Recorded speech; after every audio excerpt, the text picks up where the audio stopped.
remember thinking once, I'm just going to sack everything off and just do a job that isn't really taxing and just get by. Now, I can't imagine saying that now. I can't imagine me having that mentality. Hey guys, welcome to Meet the Owner, where we're all about making an impact through entrepreneurship. Today I'm here with Emily Leyland. She is the owner of Fresh Perspective. She has a podcast, they've got a radio show. They're doing so much. So welcome, Emily. Hello. Good. It's good to have you here finally. Emily, so we're just going to kick it off. So first question, what were you like when you were little? I think I've always been loud. I don't think I've ever been a shrinking violet, but I think loved animals. I used to like squeeze everything, and I'm still like this. I grit my teeth when something's cute. So as you can see, my dog is sat next to me now, and this is why I've got such a sturdy dog, because I tend to like squeeze him. Yeah. So one of my biggest memories from being a kid is my mum always saying, Emily, don't squeeze the animals, don't squeeze the animals. Because I'd be there like, so cute, oh, this guinea pig, and we had loads of animals. So yeah, I think that's probably just wanting to be outside all the time. Yeah, spending a lot of time with animals and stuff. I hated school, I couldn't stand school. But that was because I was anxious from quite a young age. So that weird feeling of like really not wanting to go to school was also quite prevalent as well. But I think I was a happy kid. I think people would have described me as that, but I'm not sure. Maybe I would have said that was, if someone had asked me, I don't know what I would have said as a kid, which is odd. Okay. And so what were your parents like growing up? So mum and dad split up when I was 4, and Laura, so business partner and sister, would have been 8, because she's the older sister. She'll be rolling her eyes in the office now because I always refer to her as the older sister. People apparently think we're twins, which I think that we don't look like twins at all. Yeah. So I do like to make it clear that I am the younger one. Anyone has any doubt about that? But yeah, so I live with my mum. Mum was, my mum and dad are absolutely brilliant, and they maintained a really, really good relationship with each other. So even though they split up, we still saw my dad really regularly. My dad had a bakery in Adlington. So we ran Leyland's bakery for years. So me and Laura used to work in that as kids. My mum worked at Santander, so she worked in the bank. And they were really, really good parents, both quite sporty. And so do you think your entrepreneurial gene, so to say, came from your dad and what he did and you working in the bakery and that sort of thing? I think you're probably right there, because my mum, I wouldn't say my mum's an entrepreneur. She gave up working at the bank and started her own dog boarding business because I think she was sick of the corporate world. Yeah. So she's a little entrepreneur. My dad is definitely the guy who has the ideas. I mean, I think he wanted a chip shop. When my mum and dad first met, he wanted to buy chip shops and have a chain, and then he got the bakery, and he's definitely the more risk takery one of our parents. And I suppose I think we do get that. But I think me and Laura, because we're both really close and have been for a very, very long time, and we're both really, really ambitious. We've both got a lot to say for ourselves, quite dominant females, really. And so I think mine and Laura's relationship with each other is what inspires us to do more and be more and want to conquer the world, I suppose. But yeah, I definitely think we get it from my dad's side of the family, if I was to say where it genetically came from. Okay. And so looking at you and your sister, Laura, you guys seem to work very well together, even when you're presenting stuff. So would you say that you're more of like you bring one side of the team and she brings another side? How would you describe you guys in terms of what you guys bring to then work together so well? Yeah, so we are very, very different, but also quite similar in a lot of ways. So do you know, have you done any personality profiling? Yes. So we use DISC. So which is quite a traditional one. I mean, there's loads of new ones now, but we really like it. And so we don't just do DISC with our clients, we do it with each other. So he's got a DISC profile, I think, yeah. But and Laura, we've done that with each other. We do it with the team. We do it with our clients. We do it with our candidates for our clients. And the reason why is so it kind of gets through the layers of something. You figure out what drives them, how they act under pressure, how they act when they're happy, that kind of stuff. And mine and Laura's profiles are really, really similar. So I'm ID, which means all about people, like good communicator, quite good with ideas, that sort of stuff. And then my D is where I can make decisions, I can be quite dominant, I can focus, that kind of stuff. Whereas Laura's DI. So it's very, very similar. But it's also flipped a little bit. So I refer to Laura as bad cop, even though I do think we can up a bit. Yeah. I just like saying that. I think I can be a little bit softer sometimes, but then I can absolutely ramp it up as well. Yeah. Okay, so let me take you back a bit to high school, because you mentioned that you were quite anxious in high school and you didn't like it. So can you elaborate a little bit on that? Yeah, I suppose when you're younger, you don't necessarily know what anxiety is, do you? No one's kind of telling you what anxiety is. No one's asking you how you're feeling. And when I'm 32, so when I was in primary school, we weren't talking about mental health. No one gave a beep about mental health, did they? There was nothing to do with it. And well, as far as I was concerned, I don't remember anything to do with it. And so I just thought, I used to feel uncomfortable all the time. Like I wasn't to be where I was, which I think is really strange. And when I'm anxious, that's how I feel now. So yeah, it's a bit like, I remember, I've not got the greatest memory, but I remember being in reception and year one and feeling uncomfortable, feeling like, not meant to be here. This is weird. Obviously, I just didn't know that was anxiety at the time. But now when I recognise what anxiety is as being someone who's dealt with that sort of stuff for a long, long time, I realised that I was feeling anxious at 4 years old. Wow. And I found that quite scary, really, because I didn't even think that kids at 4 would feel anxious. And I'm not a mum to any humans. I'm only a mum to a dog. So I don't know what it's like to have kids and then feel anxious. I'm not entirely sure what that's like, but yeah, it's just, I don't know, it's strange, isn't it? It's strange that you can be feeling those things at such a young age. I don't know why, but kind of, I was seeing this like sort of spiritual lady, and she said she was one of those people who really thinks that what happens in your body, what happens in your mind and your body are all connected, which I totally agree with. I do feel like if you kept getting a recurring eye infection, for example, there's probably something wrong, maybe spiritually or mentally or something like that you need to go and sort out. So I'm a big believer in this stuff. And she was saying, what was your birth like? What was going on in your family life before you were born? And the relationship with mum and dad was really quite strained at that point. And so when I came into the world, it was also quite strained. And when Laura was born, they were really, really happy. And our childhoods are so different, and our parents are the same. Yes, I mean, our dad didn't live with us, but we had a good life. There was no abuse, there was nothing bad. And you think, but I think because of the way I was brought into the world, into sadness, I think that's where my anxiety came from, which is just blows my mind. It really, really does. And I've never been without it. It's only probably this year where things have shifted.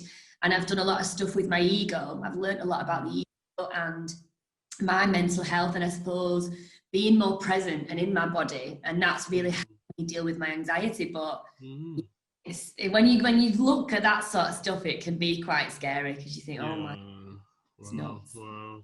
And it's amazing how a lot of people actually have not got to that place where, like, you've gone back and thought, why could this be, and what's happened in my past, and all of these different things. And I think that's really good, because I remember doing a few of those kind of things myself, looking at my past and that sort of thing. And I spoke to one of my friends who's a psychologist, and he was like, it's almost like you're doing your own, it's like self-therapy almost, when you actually start looking at those things. So that sounds amazing. And so how did you? Really good. Yeah, exactly. And so how did you cope then with it, like in high school and going into university and that sort of thing? I don't think I did. I don't think I coped very well at all. I I hated school so much. I would have done anything not to go to school. So I didn't cope with it very well. And then there was quite a lot of bullying that happened in primary school and secondary school, and it got quite bad. And then, and when I say bullying, I mean me being bullied, not me being. So, and I was really soft, really passive, really quite pathetic, and would just take it. And I think I remember when my mum used to say, walk away from bullies, walk away from them. And I don't think that's the advice I would give to my own kids. But when I'm a mum, I would say stand up to bullies, because the more you walk away, the more they just keep coming back. And I think that's what's happened. If I live with my dad, who is a lot more dominant, I think he'd have been like, no, you need to hit them in the face.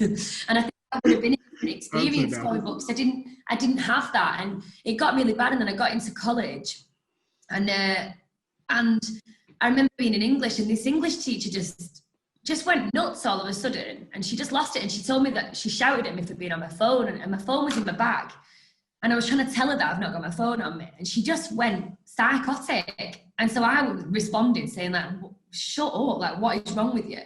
So I got thrown out of English, and she actually lost the job a few months later because she had a breakdown. So it wasn't me at the point, but I just thought, you know what am I doing? This is ridiculous. So I was knocked out of English AS level, which meant, and I wasn't able to pick something else up. So part of my results now were diminished quite badly. And then all of a sudden it just kind of made something tick. And then this girl kept giving me grief every single day. And one decided to just take things into my own hands, and I ended up headbutting her or something in the canteen. Wow. That's punch is one thing, headbutt. I know. And it was nuts. And it was like this moment, and it was like all the stuff that had happened to me. I just thought, I'm not letting this happen anymore. And then after that, so I would have been 16, 17, and I just didn't take any more after that. And then that was when, so from being born to being 16, 17, I was probably quite passive. And then from 17 to now, I wouldn't say I'm passive by any stretch of the imagination. So yeah. So I think I didn't really cope with it very well. And then obviously there was a moment where it was like, enough's enough, and we need to sort it out now. And then, I think now I went through quite a lot of stages of anger, and there was a few things that happened to me outside of this that weren't great, but I think overall I probably cope well now, but it's taken a lot to get to this point. Wow. A lot. Wow. So what would you say was the thing that clicked for you? Is it just like, I've had enough, I'm not going to take it anymore? And, what do you think it was? Back then, I know back then, it wasn't even about me. This girl who was, bullying me, I suppose, suddenly decided to involve one of my friends, and she'd done something to her as well. And that was the moment where I thought, hang on, you can do what you like to me, but the minute you do it to one of my friends, that's going to change things for me. And that's when I lost it, and obviously went crazy. And I think that was probably, I am quite protective over people.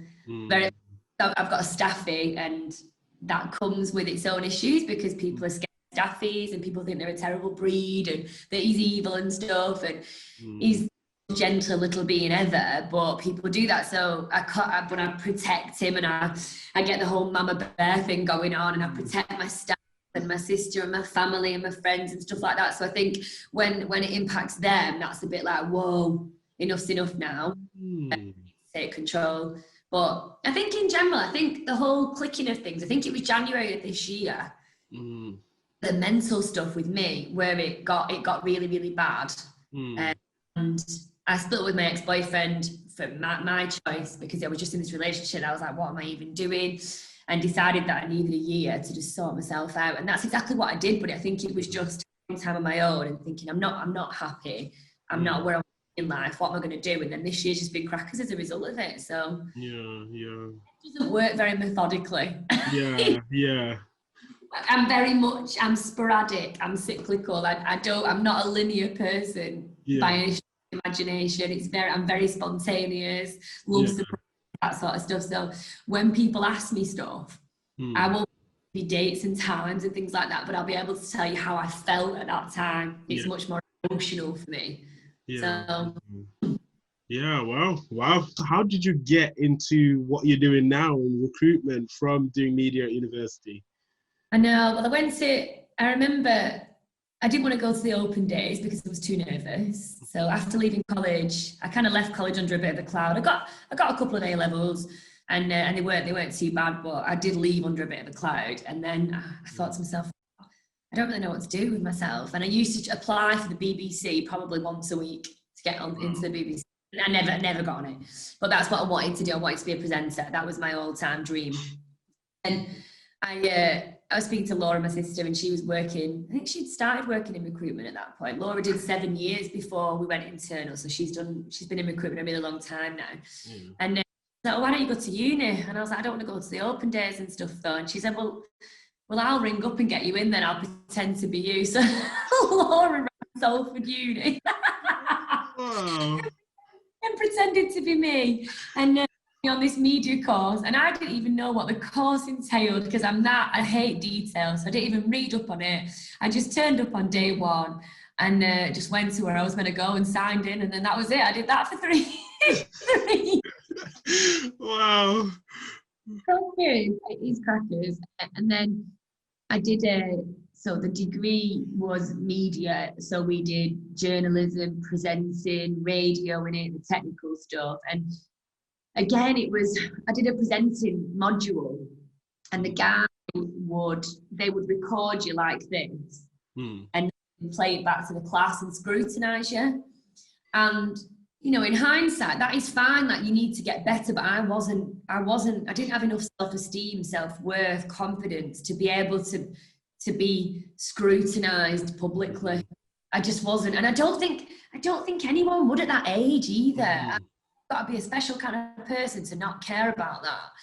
And they would be like, you're too northern, you talk too fast, you slur your words, you do this, and your face doesn't look good enough. And I was like, oh my God, I can't handle this. I can't handle it. I couldn't handle the negative feedback. And because I just thought it was mean. And so after a bit, I just got a bit like, what? Why are we doing this? And I suppose I didn't really know what my why was. And I got through uni and it was fine. And then I don't even know where I went after that. I did a bit in retail. I spent some time in schools. So I volunteered in schools and then tried to get on a PGCE to do teaching. I didn't get on it, but I worked as a TA for a while. And then I was just a bit like, what? I don't know what I'm doing. So Laura said, why don't you try recruitment?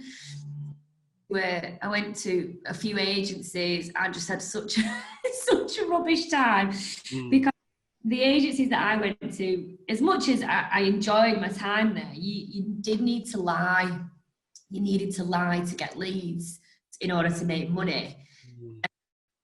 That's not me. It's not. I don't tell lies. I'm really, really upfront. Probably sometimes upfront to the point of being a little bit blunt, but I'd much rather be upfront because I think that's the way to be. That's my ethos.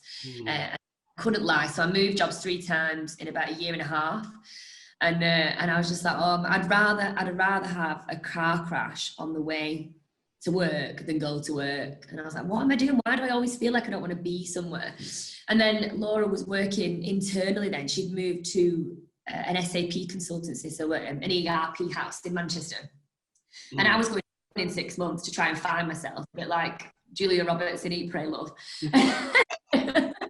And I was trying to find myself, and she said, why don't you come here for a 6-month trial and see how you get on? And then you can go traveling, you can do what you want and see where you are with your life after that. And I went and worked with Laura, and it was just really, really good, really, really good. And it was working with Laura and felt safe, I suppose. And I didn't feel anxious about going to work. It was the first time ever where I was like, I'm not actually anxious. And I thought, this is why is it taking so long to get to this point? And then I went traveling and did that for 6 months, came back, and then they offered me a permanent post. And then me and Laura worked together then for another couple of years. We doubled the size of the business, learned not specialise in recruitment. We worked on from CEOs to admin to lawyers to HR, everything in between. And I suppose that's where the idea of Fresh, where it was born, really, to not specialise, to be a recruitment partner. So yeah, and then the rest is history. So that's I suppose where we are now. So wow. So did you always want to have? Yeah, that you guys should have a movie about your life, you know. No, it is. I was just engrossed in like just listening to, you know, the different stages that you guys have been through. So did you always want to do something entrepreneurial, or was that just like from the success that you had that you thought, let's do our own thing? No, definitely not. Not entrepreneurial in any way, shape, or form. Honestly, I don't recognise who I was before Fresh. I don't recognise this person that I am. I mean, I've been seeing this guy now for about 6-7 months, and he only really knows me in this capacity. Yeah. And when I ever mention that I'm feeling slightly lacking in confidence, or he's like, what are you even talking about? Such a confident girl. You're such a confident girl. And it's like, okay. But I have to remind myself that that's who I portray myself to be. And this is not because I'm trying to fake it. I think because I'm loud, because I'm up for chatting, and I'll do videos and lives and stuff like that, people assume that I'm confident, but it doesn't actually mean that I am. So I remember thinking once, I'm just going to sack everything off and just do a job that isn't really taxing and just get by. Now, I can't imagine saying that now.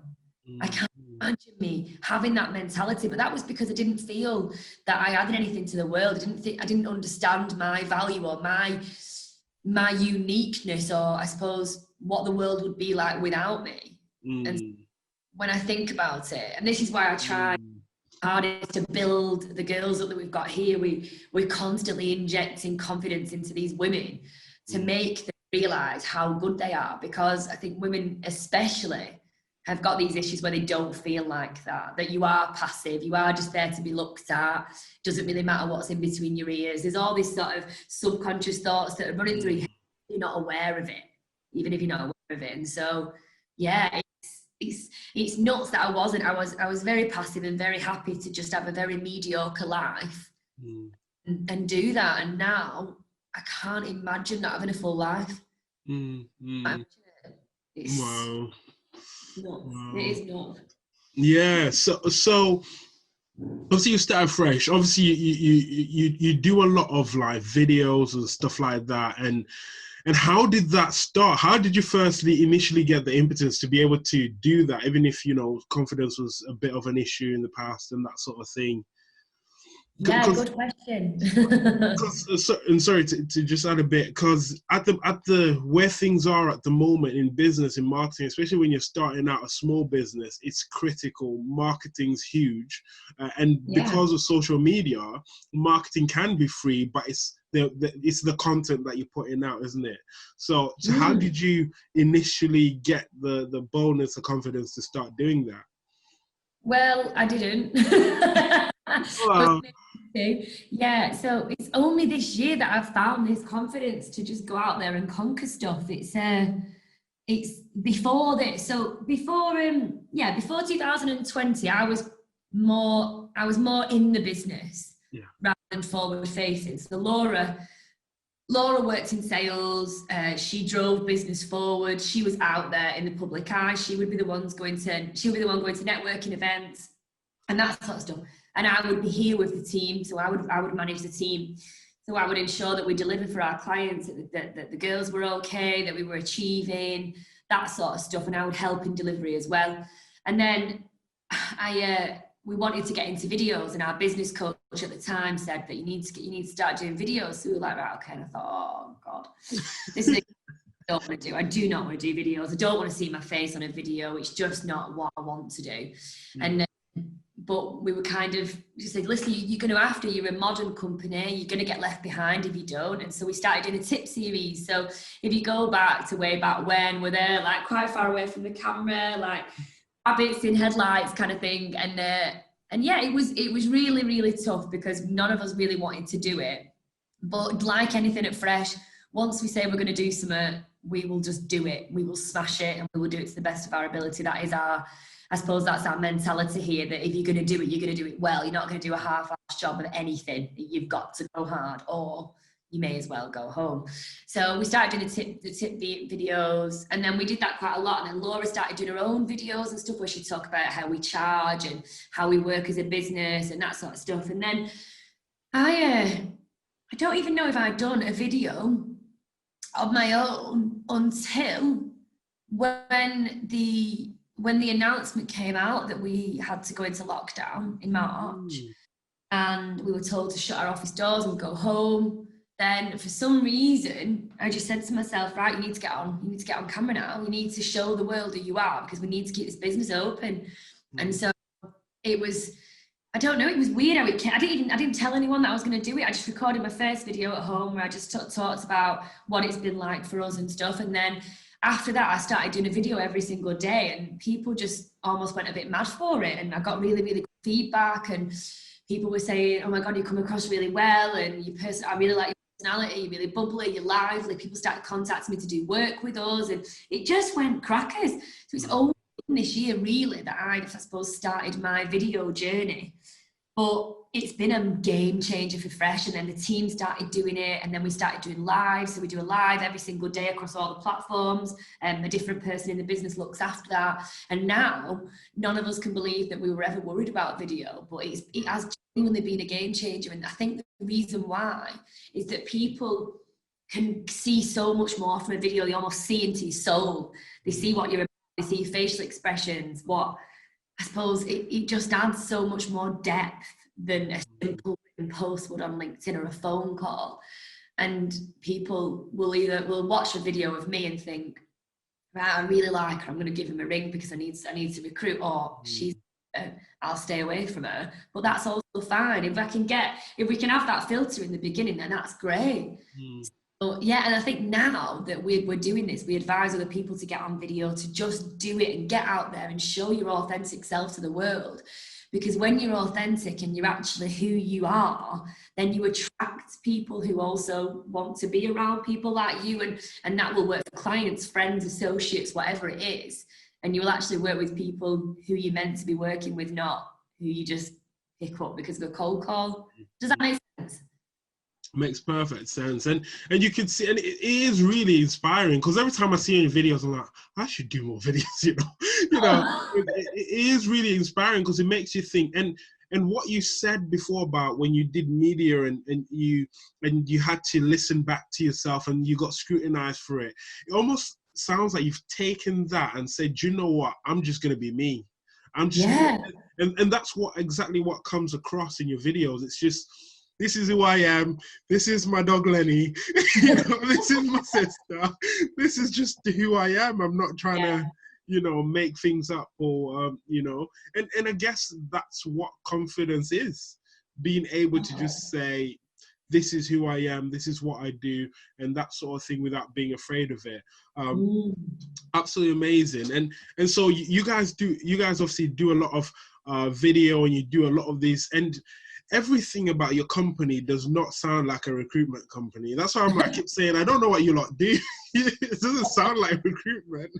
But like, how did you create this thing that you've created? That it's a great recruitment company that doesn't look like a recruitment company. And how did you do that? I think what you've got to think about is if you're going to trust another business to help you recruit, you've got to like the look of that business. That business looks after their staff, that they operate with values and morals and ethics, that they're honest and open and transparent. And when you look at us, whether that's my video on LinkedIn, whether it's our Facebook page, whether it's the website, the Google reviews, you will get that impression from us.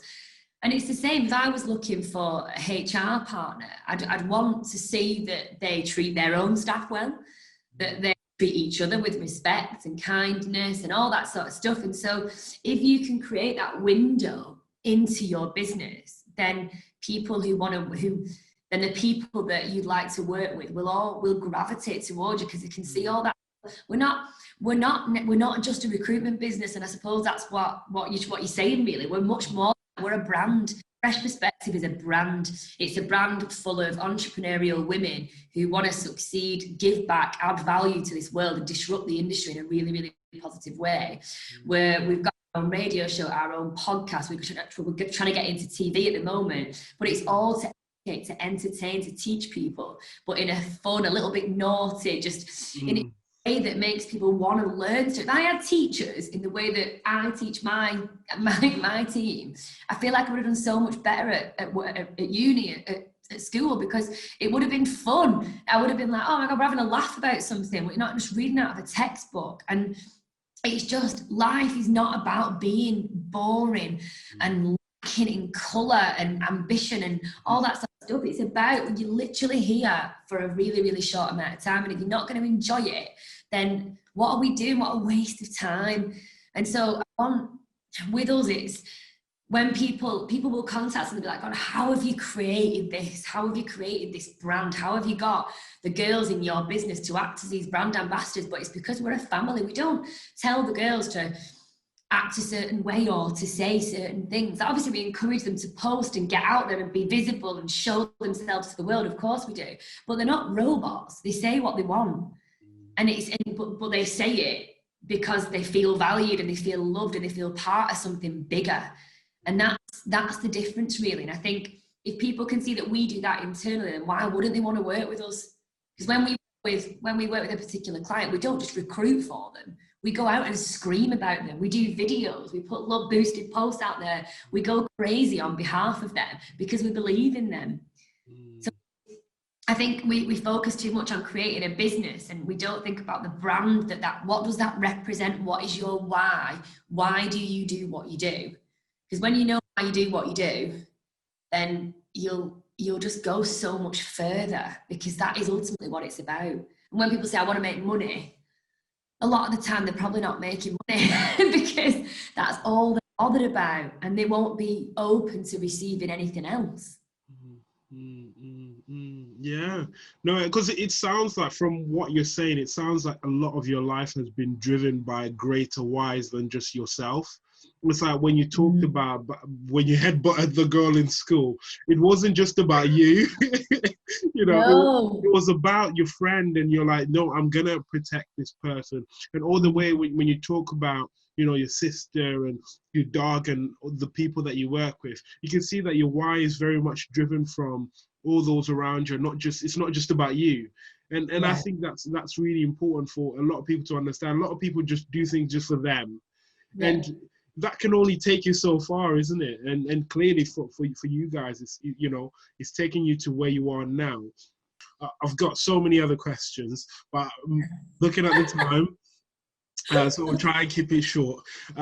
Now, what do you think is the impact that you're trying to make? Because obviously we always say that at Meet the Owner, we're all about, making an impact through entrepreneurship. And, it's clear you are making a huge impact. So what would you say, if you had to define it yourself, what impact for you as a person, not even so much as an organization, but as a person, what impact do you say you're trying to make? I want to inspire. So I want to inspire people, especially women. As a woman myself, I'm a feminist. Now, if you know what feminism means, it's not men and that we don't like men and that blah, blah, blah. It's that I want to be equal. I want equal opportunities. Now, I believe that men and women are very, very different beasts. They are the same. Men are linear, stereotypically, and women are cyclical, stereotypically. And so we're very, very different. I don't believe that we need to almost treat it the same, but I want us to have the same opportunities. Now, that might be really, really hypocritical, but what I mean is that we are a different species.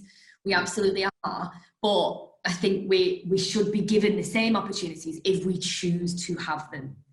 So, for example, I would be the person who would carry a child, and therefore I'm not going to be able to work in the same way. I can't help the way my body's made, but I want the same opportunities. And so that's like quite a big thing for me. And we haven't done it deliberately to only have women in the business. We have interviewed men in the past, and it's just not worked out for whatever reason. But for me, and having a past that I'm not going to discuss now, but that's to do with bad things that have happened to me and stuff, I think this is a big part of me being protective over women. So I've got this little hang up being the weaker sex. And when I say the weaker sex, I'm talking physically, because we are. There's no point in trying to deny that. I know that I'm weaker than my male counterpart. And that, I don't know if it'll ever sit well with me.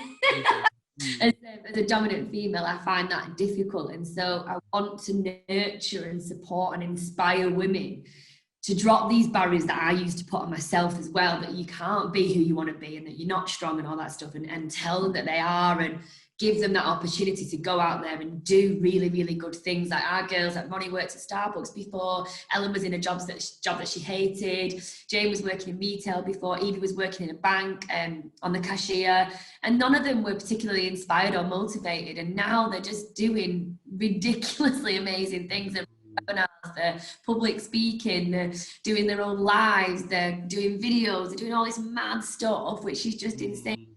Team leads and managers, and it's just giving people that sort of platform. And I think where I want to take this, and the reason why I want to get on telly, it's not because I want people to see me as a famous person. We talk about being famous and we're joking. It's so that I can inspire more people and men as well. But I suppose women is my soft spot, and people that you don't need to be unhappy because you're a woman. And it's, you know, I've, like we see a lot of women when we interview, we're like, well, I've got kids now, so my life is really about my kids, and therefore I'm just looking for a job just to make a bit of money. It's like, why?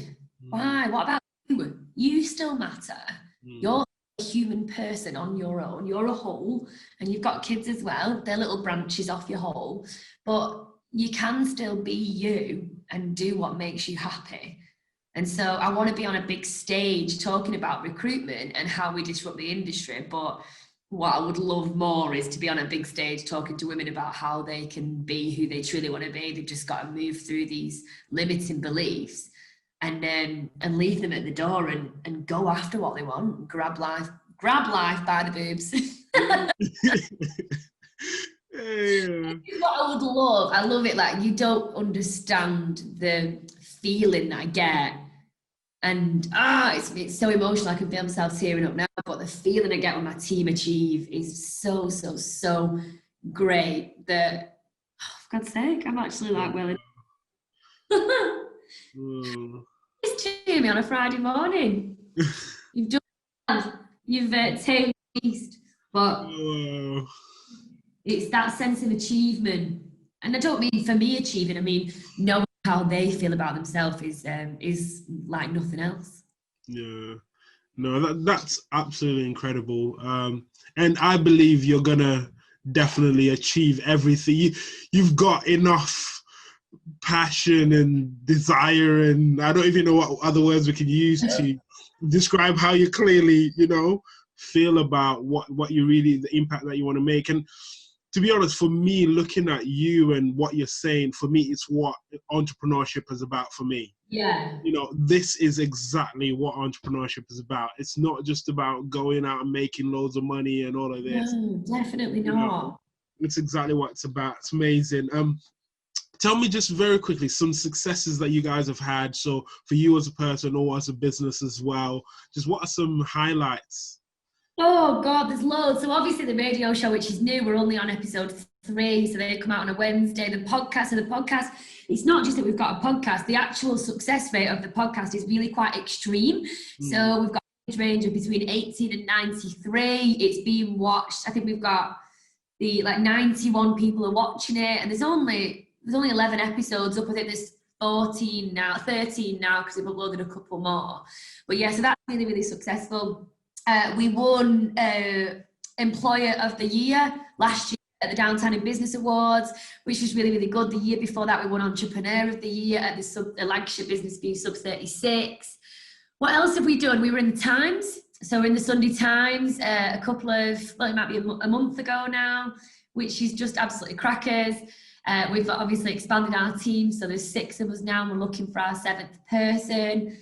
And then I think in general, like, it's just, we're kind of getting everywhere now. People are really recognizing us and wanting us to be a part of what they do. You know, being on this podcast today is a massive success for me, and you wanted me to be on it. And then there's other people that have asked me as well, which is really, really nice. So I think it's just nice being visible, and that other people are noticing that too, which is really, really good. So, and the success of our team as well,